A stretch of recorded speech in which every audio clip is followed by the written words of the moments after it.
Do you think that Tank is kind of like all bark and no bite at this point? No, Tank will fight anyone, but he just, sometimes I think, he's got his expectations. Yeah, it's very frustrating because this guy should be active, but he should be having those conversations. He's the boss of his business.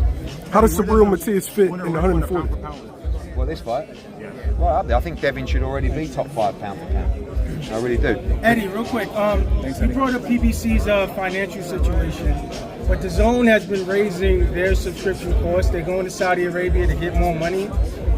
Why is it that PBC are the ones where you could go there in trouble financially? But no one says that about the Zone. Because they don't have a broadcaster that is paying them money to service their fighters. Yeah, but the Zone is raising costs. No, the Zone has the biggest budget in boxing, and continuously make sure. So they haven't raised their subscriptions at all? Yeah, of course they have. Everybody's raised their subscriptions over the past couple of years. But your question is, why is PBC struggling and why are the Zone not? The answer is the Zone pay a lot of money to promoters for rights fees to service their fighters and keep them active. PBC do not have a broadcaster that pay rights fees for a consistent schedule. Well, they have Amazon, right? No, they have a broadcaster where they've got a couple of pay-per-views that they have to take a risk on with no guarantees.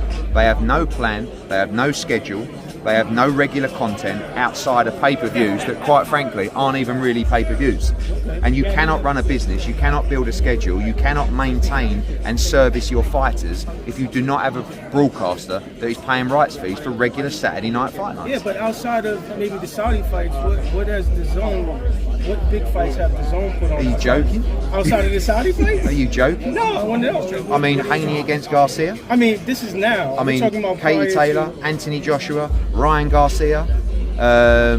You got Ryan Garcia was with Tank last time. That's with the PBC fight. No, that was on the Zone. Do your maths. Also, he just fought Duarte on the Zone like a couple of months ago. Those are pay-per-view fights? No, they weren't. No, that's what I'm saying. But I think you work for the PBC. No, I'm just challenging you.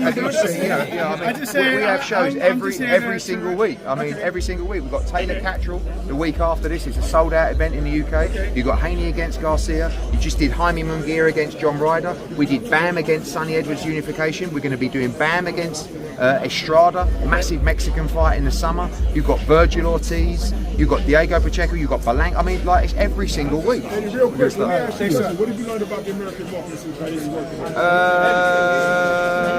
press likes food, Eddie. That's what you should That's a good question. We'll do that one. The press likes food.